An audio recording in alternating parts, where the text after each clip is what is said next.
Welcome to Real Life in Real Estate. I'm Nikki Robbs, and I'm joined today by Jamie Erskine. Hello. And today is going to be a real life episode because we have spent many summers needing to watch kids and also not watch kids at the same time. Yeah. Yeah. I also love that this has nothing to do with real estate. Nothing. No real estate books. Even though that's how we know each other.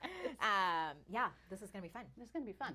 So something I like about summer reads is knowing that I can be out in the yard, deal with kids or dog or whatever is going on, and have one eye on the book, one eye on the kids. Yes. Or my brain doesn't have to work in the summer. It's a summer vacation for my brain. Totally. And I really like to be transported different places and enter new cultures. And I do not want to deal with what's for dinner and I'm thirsty. Yeah. So I avoid any books like that. That's hilarious. I love it. I like to, not necessarily cultures, cities, all that. I just love the concept of being entertained. So for me, it has to have like twists and turns. I really love mystery thrillers. Yes. So the rom-coms, not really my cup of tea, I'm going to be honest. Yeah, sorry, not so mine a lot either. of mine are a little bit darker, but it's fun. Yeah. It's fun because we're sitting outside. It's the best time of the year. Totally. Why not throw some darkness into that mix? You know what? Mix it up a bit. Why not? Yeah. Oh, God. That's my story. How about if we just go back and forth with either a physical book or, you know, because we also both like ebooks and audiobooks. I And know. library books. So what I like to do is if I have a book if I have the hard copy and I can find an audio version, preferably for free, because this is the other thing you and I talked about. Yeah. We've read so many books, but we don't have physical copies of them, whether it's electronic versions or I do a lot of library borrowing because I'm not one to read a book and reread it. Also with movies. I don't watch and then rewatch a bunch of times. So a little bit of slim pickings here, but all that to say, I love the combo of a physical book that I can sit and when I have the time to read, and then an audio version when I'm walking, doing chores, driving. Totally agree. And then I get through it so quickly. Yeah. Yeah. So that's Because my you jam. didn't have to take a break. You just switched methodologies and then you can come right back again. I will say the challenging part is if I start the physical book and I've got a voice in my head and then I start getting into the audio and I'm like, who is this? This is not Charlie or what, you know. That's not how you sound in my head. Yes, the actor and the narrator Yeah. have an accent or maybe they're whinier than you thought. Or I've run into some audio narrations where like, you made the American whiny. Yeah. Like if I said that same line, it would not be the same. It wouldn't be like I that. get very Okay, that annoyed with actually maybe brings me to my first one. Okay, hit it. Which is also going to be made into a movie. So the first one is called The Housemaid by Frida McFadden. I really like this author. Frida McFadden's got a bunch of other ones. The Housemaid was one that I devoured this really quickly. And then there's a sequel and a third. I think it's a trilogy. And I think I started to listen to the sequel and I was so caught off guard because the voice was not the main character voice that that I just read. I'd finished this whole one. And the sequel, I was like, oh my gosh, this is not at all. That's not the right what character. I thought it was going to be. Yeah. So The Housemaid, how much do you want me to go into detail? We don't want to give spoiler alerts, but just kind of like summaries or what? Like, what are you thinking? What's your favorite, what caught you? Like, why'd you even read it? Okay, so the character well, I think I like this author, Frida McFadden. I'd read a couple of her other books. I'd listened to some of her audio ones. And then I was excited that they were making a movie. It's either a movie or a series. So that to me is really fun. Like, oh, I'm going to read this and then I'll get to see like a visual presentation of it soon. Yeah. And I will say, I am guilty of starting and not finishing books. If it doesn't capture me, I'm like, I'm halfway through 2 books right now. And Life is too short to read a bad book. Totally. If it has not caught me by 1/3, done. Yeah. 100%. So all that to say, the character development of these were really good.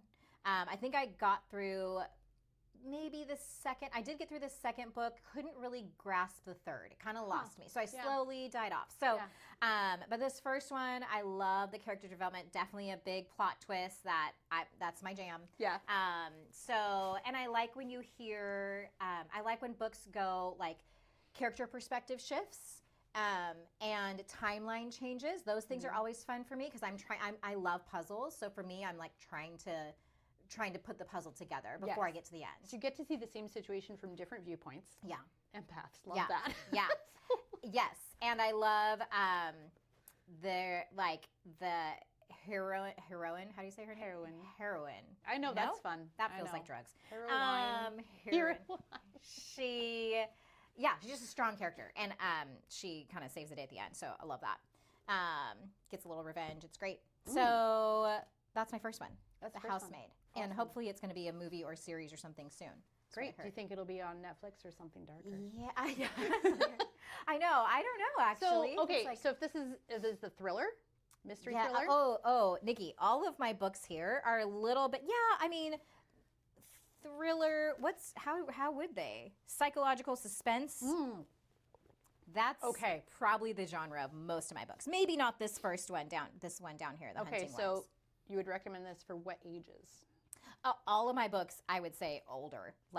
Probably, if we have to rate them, they're going to be like 16 plus years old. Great. I don't think I'd let any of my kids read these. Yeah. Good to say that. Totally. I've got a 10-year-old and a 13-year-old. And not yet. And that is total side note here, but that's a tricky thing with literature. Yes. You think these are some innocent books, especially with YA books, young adult books. And so my 13-year-old loves to read, and some of the content, I'm like, we're not reading. It's like movies in your brain. And so anyways, that's probably really logical for most people, but for me, I was shocked of the things that they're putting in. I think plus YA the YA books. genre can be 18 to 30, or it could be 14 to 22. Yeah. And under the YA umbrella at the library, there's both. Yes, and so totally. I feel like it needs a little bit of parental guidance. When I was walking my kids through that, saying, yes, but. Yeah. I'm going to read that first. Is that what you would do? You'd read them? Yeah, because I only had one voracious reader. Okay. And so I could read, I'd try and get at least the gist of the book. Yeah. But they're not my jam. Yeah. So can I skim? Can I go through a bunch of chapters? Yeah. And get a feel for how dark is it? How heavy is it? Yeah. What kind of life situations are they getting into? Right. And is this child ready to face that? Right. And they're like, hey, maybe next year. Yeah. So she's 13, gonna be 14. She's in 8th grade. Really got into the Hunger Games series. Yeah.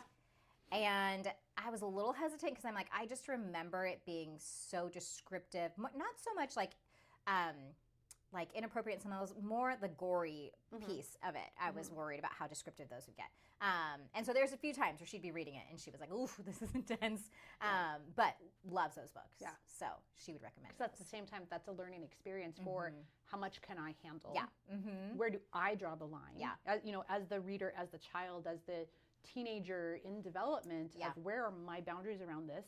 And are we having enough of a relationship to talk about it? Yeah.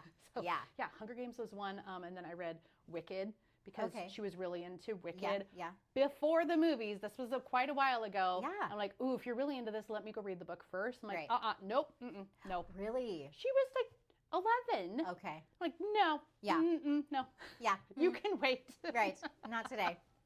Okay. So, sorry that all of these are hardbound and will have they'll have no cover. Yeah, why is that? Do you take yours off? I do. I take mine off almost immediately like because I love these spines so much. Yeah. And so, actually, these dumb dust covers are still, they're actually in my house. Yeah. I tuck them behind all of the rows of books in the bookshelf. Oh, smart. But then there's so many, I just fold them into, I don't know. It's kind of dumb. So now, anyway, this is the Little Paris Bookshop by Nina George. Okay. And now you can find this at thrift stores. Fun. Actually, that's where I found this one. Yeah. This hardcover was at the thrift store. I love it. That's great. But it's cute. It's pink, and sometimes it shows up in the kids section. Rescue Even it better. from the kids section. This is not a kid's book, even though it looks pretty and it's pink. It's got Paris on the cover. Not a children's book. Got it. I would say 18 and up, or you need to have had at least one serious relationship and up. This is a middle-aged guy rediscovering his life. Oh, interesting. And it's got some kooky mysteries built in. Okay. That you have to actually read the sequel to understand better. Yeah. But it's a good standalone book. So it's a series? Not really. Sequel? No, and this is not a new book. That's why you can find it at the thrift store. Yeah. You can find it at the library.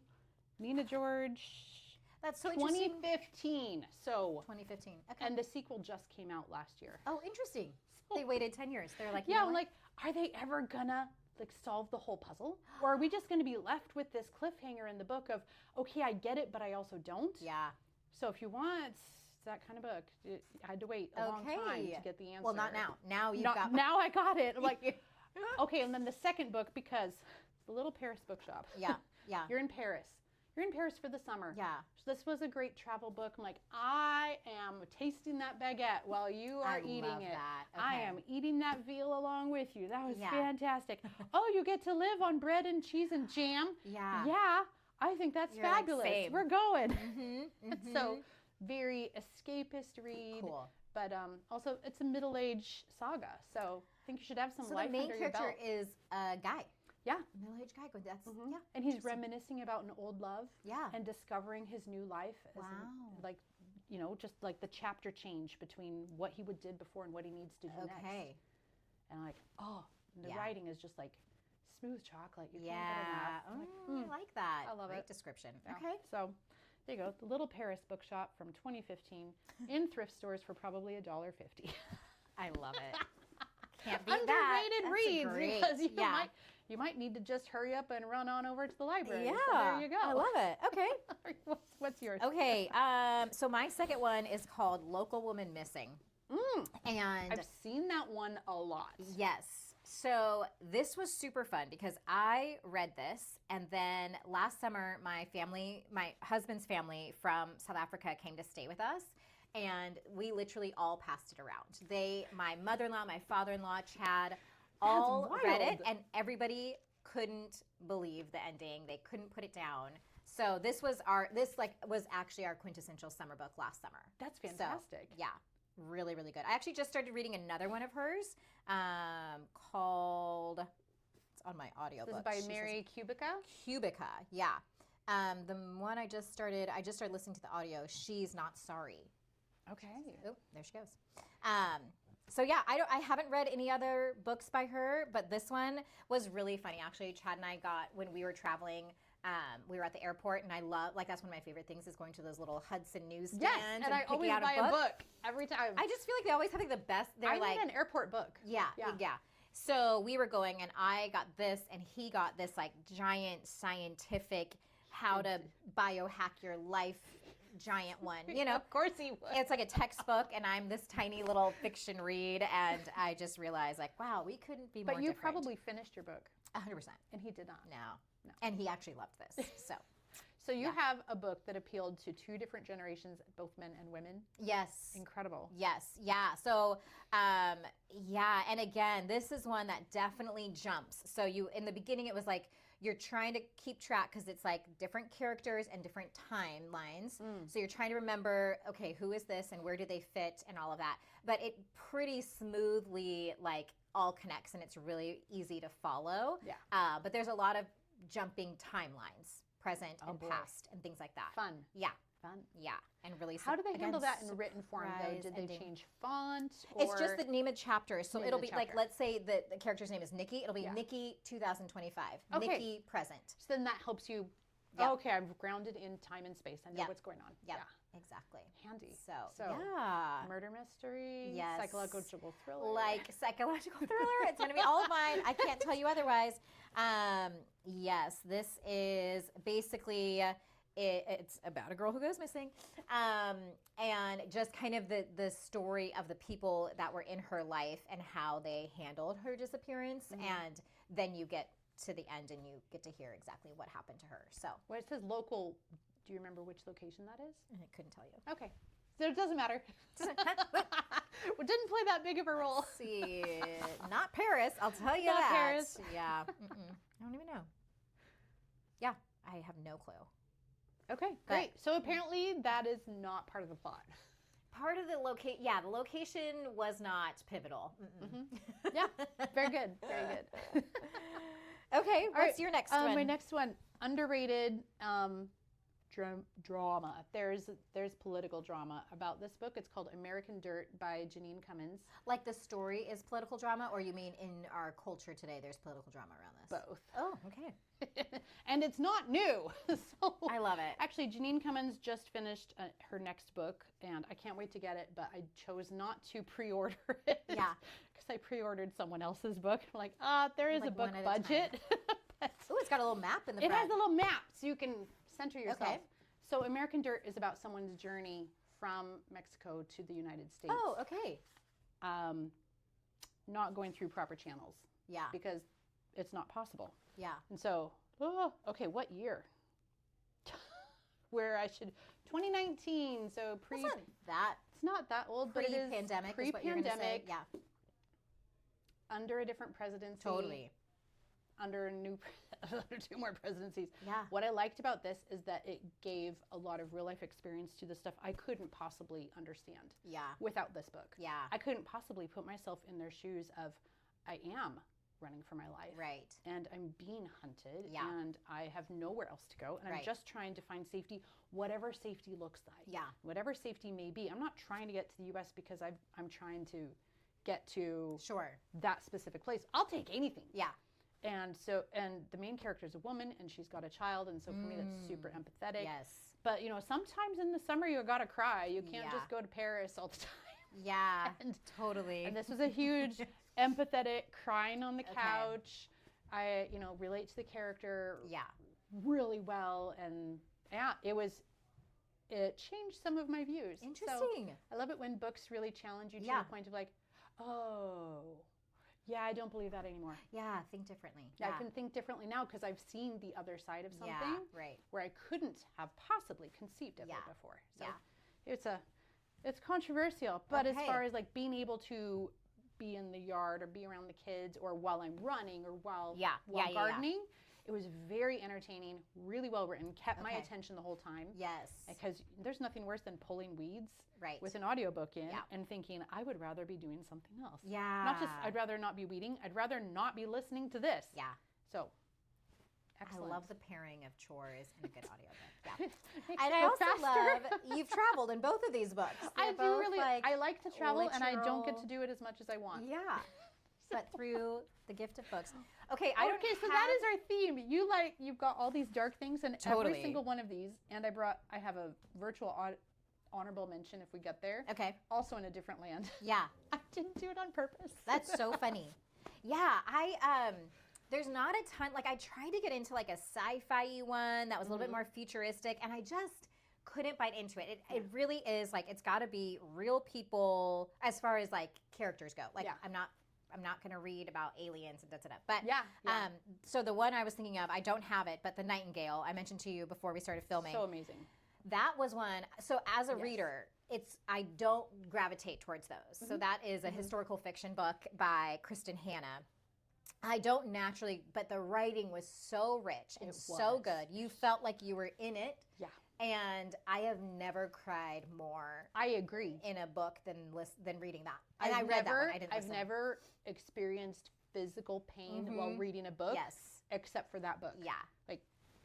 So if you need that. Oh my gosh. And I think they're making a movie of that as well. Yes. But if you need that release, that one was a bit therapeutic in that sense. Yes. Yeah. I think so. And out of all the World War II fiction I've read. Yeah.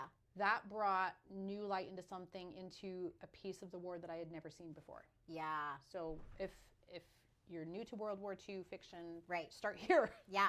It's a great fantastic. one. It'll get you. It'll wrap you in. Okay. All right. The Therapist is fine. I kind of want to skip to The Hunting Wives, but I also love all mine are like this blue tone. I don't know what that's about. Hey, maybe you're gravitating to blue books. I guess. The Hunting Wives, to me, this is your quintessential summer psychological thriller, but also not so much psychological, a little bit of that rom-com like romance stuff in it. So deep and light at the same time. I wouldn't say deep. It's like this is your like easy poolside read. So it's about a character who goes from like a big city to like rural Texas, and she's trying to fit in with some of the like established housewives there.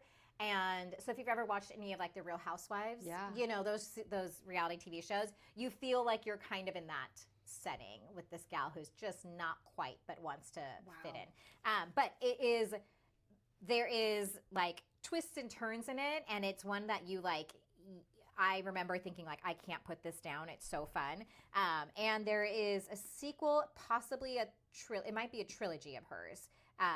And I know the second one was equally as enjoyable. So May Cobb is the author, Hunting Wives. Yeah, it's got a little bit of everything in it. Okay, But I also want to point out, it's damaged in the middle. Yeah. So did you read it at the poolside? I probably did. That's probably water damage. Literal. Right there. Yeah. Literal poolside book. Literal. That's so funny.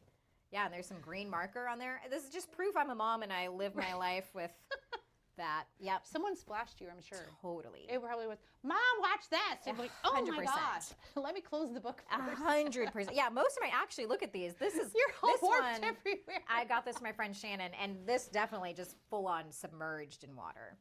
I haven't got over that one yet. But that's crazy. Okay. That's my third one. Okay. The Hunting Wives. This one, which had a gorgeous cover, and then I took it off. But I'm liking these. Like, these are really nice. They're really pretty. Yeah. So this is called Juliet. It's by Anne Fortier. Anne Fortier only wrote 2 books. Oh. Don't read the other one. Oh. Only read this 50-50 one. 50-50 chance. It's a 50-50 chance. And I'm telling you right now, only read this one. This is Juliet, and it's the story of Romeo and Juliet through history. Okay. With a current Juliet who's trying to discover her roots. Oh. So we're in Italy. Yeah. Obviously. Again, in the summer. Yeah. And it's sort of a coming of age story where Juliet is trying to figure out, why am I in Italy anyway? Yeah. There's some mysterious family story, and maybe I'm descended from the real actual Juliet, like she was maybe a real person. Oh. And then so they take not just Shakespeare, but other stories of Romeo and Juliet, because he wasn't the first one to write it, and it weaves it through stories like from 1530. Whoa. And then I think Shakespeare got a hold of it in this. Don't forget. I know nothing about Shakespeare here. I don't know. Whenever the Black Plague was. Yeah. There's that. Okay. So they weave it all together. Yeah. From an actual Juliet, other stories of Juliet, other writers recounting a story of Juliet, to this modern day Juliet. But it's who's trying to figure out, interesting. How do I fit? Where do I belong? Yeah. What's going on? Why is my family all nuts? Yeah.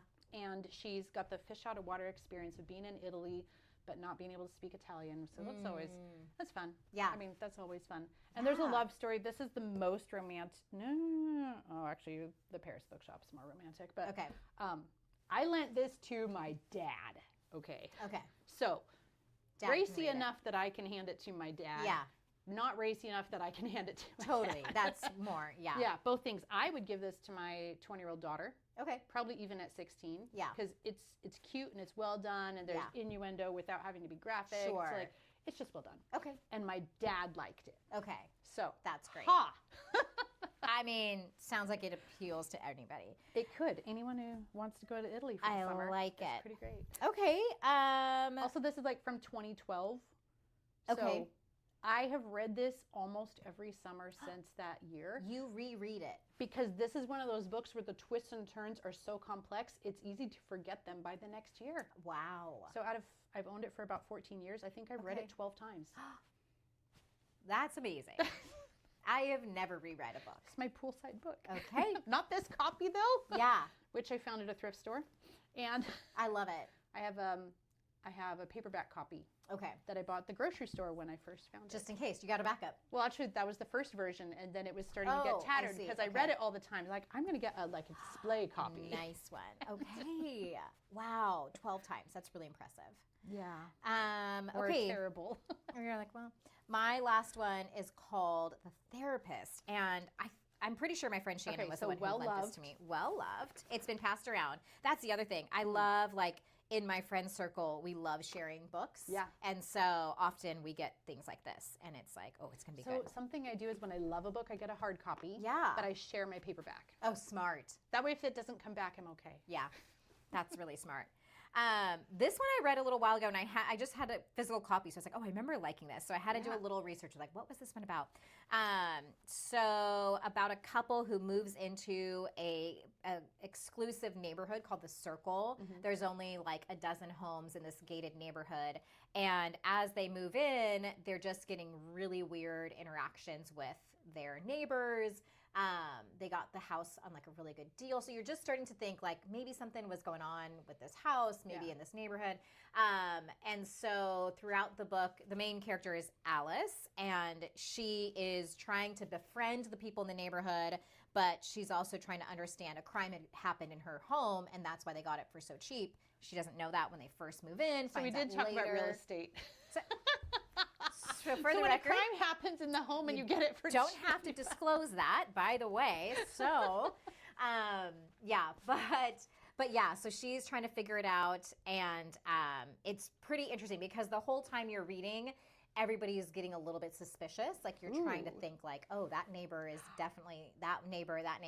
Yeah. And then the person who's actually guilty of the crime in the very end, you're just like, did not see that coming at all. That's fantastic. Super fun. Yeah. So that was The Therapist by B.A. Paris. That sounds like a pen name. Yeah, it does.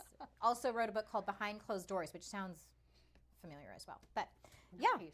Yeah. Nice. Okay, those are the 4 I brought, but I also was going to mention one of my favorite authors. I just finished her book called Beautiful Ugly. Is Alice Feeney. Okay. So she writes a lot of psychological thrillers, and I could, like, anything she writes in my head is so fun. And there's always, like, as the puzzle person, I'm always trying to guess things, and often I can do it. Not a book that I brought or not a book by Alice Feeney, but there was one where you're reading and the character the whole time, and I'm like, this character's not alive. I'm guessing it now that this is a perspective of a person who's deceased, and that was like the big twist at the end of the book. Is like the person wasn't alive, and I was like, I called that a while ago. So I don't. So you love solving it. Don't like to be right though. Like I want to be surprised. I want it to catch me off guard. So yeah, like I just was reading another Frida McFadden. I just read one called The Tenant, and I called that one. So anyways. Alice Feeney pulls these plot twists that I never catch, that I don't see coming. So I do recommend her if you like those kind of mystery thriller ones. I love to not be able to solve it. Yes. That's why I like Agatha Christie, because she puts in so many red herrings. Yeah. Probably a little overboard sometimes. Yeah. But I couldn't solve it. Right. So that was good. Yeah. So that was another author. I don't have any of her physical books with me, but she's written ones called Rock, Paper, Scissors. The Beautiful Ugly is one of the most recent ones. There's a bunch, but she's really good. Well, one I would love to talk about, but I don't have it here because it's an audiobook. Yeah. It's called The Seven Sisters. Oh, yes. Which ends up being 8 books. So just read the first one. I have heard of this. Just read the first one. Yeah, it's called The Seven Sisters. And again, we're traveling. Yeah. They're going to end up in Brazil. Great. Sounds fun. Yeah. So this is the start of an 8-book series, and you start with the oldest child. Okay. Their father dies. He leaves behind a letter that says, I have died, and here's what you need to know about your birth family. Oh. And so this is an opportunity for you to go discover your birthplace if and when you're ready to do it. Okay. And so the whole series just follows each child one by one through their journey of discovering their birth family. Yeah. And the audiobook performance is just top notch. Oh, good. The accents are incredible. Okay. I don't know how they find these people that can handle men and women and young and old all within one person. Yeah. And they're always well done. That is actually mind-blowing to me. Like when I'm listening to somebody switching characters, I'm like, how in the world? Yeah. And it's only one person. Yeah. It's only one person. So really, really well done. And I would say each book is probably about 14 hours of listening. Okay. So for me, when I first started, it was like, well, that's a long run. Yeah. I would just save it for my long run days. I'm running for maybe an hour. Yeah. Like, you got to be entertaining to keep me for an hour. But I also don't want the plot to be so complex that if a garbage truck drives by, I miss something. Yeah. So it's light. It's light and easy, but it's fun. There's lots of discovery. There's multiple timelines. Cool. And you're all trying to figure out, where did this adopted child come from? Yeah. And they're always related to someone famous. Oh, interesting. Or someone who is related to someone famous, or like there's a famous historical person in their lives. Okay. And so it's fun. So you've read the first one. Have you I've read all of them. Oh, you have. And I re-listened to them too. And they're each a sister? Each one is a sister. Okay, got it. Each one is a sister, and then there's a summary book that had to be finished after the author's death by her son. Interesting. So this is The Seven Sisters by Lucinda Riley. Okay. And this is the most rom-com I will do. Yeah. But it's definitely romantic. I would, 16 and up. Yeah. It is light. It's light, yeah. But, I wouldn't hand it to my 12-year-old. Yeah. Yeah. Okay. Yeah. Cool. So, yeah. What speed do you listen to your audiobooks on? Oh, it depends on the narrator. Okay. Like, so if they're if it's set in the South, I got to speed it up. Yeah. If I've run into some just boring books where I don't know if it was the narrator or something, or if it was the actual plot that didn't move. Yeah. So very rarely I will move it up, but almost always it's at 1. Okay. Like, I feel like it's meant to be experienced that way. Yeah. But then my kids tell me they watch their videos sped up like at 1.2 all the time. I listen to 1.5. 1. How do you do that? Well, it's funny because it makes I can't listen to it maybe 1.3 sometimes, but my brain is Enneagram. I'm an Enneagram 7, and they have a thing where it's called monkey brain. Your brain goes from thought to thought. Yeah. So if it's not going quickly, my brain will distract itself. Okay. So I have to have a high speed. Yeah. But it's funny because I don't notice it, and then sometimes my kids get in the car and I'm playing something, my daughter will be like, "Whoa, what is So do you listen happening?" to your podcast sped up too? No, actually. Podcasts and those things I don't. That's I actually wonder really if that's funny. because they're coming more to the point more quickly. Yeah. Where a book, Right. I'm committed to 8 hours. Right. So that's the other thing. Yeah. Yeah. So 14 I'm hours. getting into it. Yeah. 23 hours. Right. Oh, had a 23-hour audiobook, and I only had 21 days from the library. I'm like, oh my gosh, I have to listen to this nonstop every time I get in the car. You're like, I was is my dreading that. part-time job now. Yeah, that was not fun. Like, this is the only thing I get to listen to for 21 days. Yeah. Oh, man. I don't remember what book it was, though. That's so funny. So yeah. glad that's over. Yeah. Made it through. Awesome. Anyway, that was fun. Yeah. So we'll put info on all of these. So in case you want to head to the thrift store and find all of these, or the library. Yes. And we love Libby app. Is that what your library is on? I do Hoopla. Hoopla. Okay, so Hoopla and Libby, and then Audible if you're an Amazon user. I do Audible, and then I only use my free credits. Oh yes, I let them build up, and then I get a bunch of books. Yeah. It's great. Do you have a reading device, or do you use your? Use my phone. You don't have like an e-reader? No. Okay, yeah. I don't either. I don't love e-reading. Yeah. Maybe because it's on my phone and it's already small. Yeah, see, if I had like a big what are those called? Kindles or something? Oh, iPads? iPads, is that what it's called? iPads. No, but the Kindles are like just books, right? That's what my in-laws would bring from South Africa. They would fly with those, and they could get a bunch of books in there. Like, that's what we used to do for the kids. Like, okay, you can't get on the internet. Yeah. You can only have books. But that was the old days. So. Yeah. That's how that was. I love it. Anyway, so we'll put all these titles and authors in the list for you in case you're intrigued by that. And thanks for listening. Yay. And if you have any real estate needs or want to talk about real estate things, then Jamie and I are both here in Tacoma. We do that as well. And you can reach out to either one of us to chat books or real estate. Yeah, both. Great. Or both. Yay. Awesome. Thank you. Yes.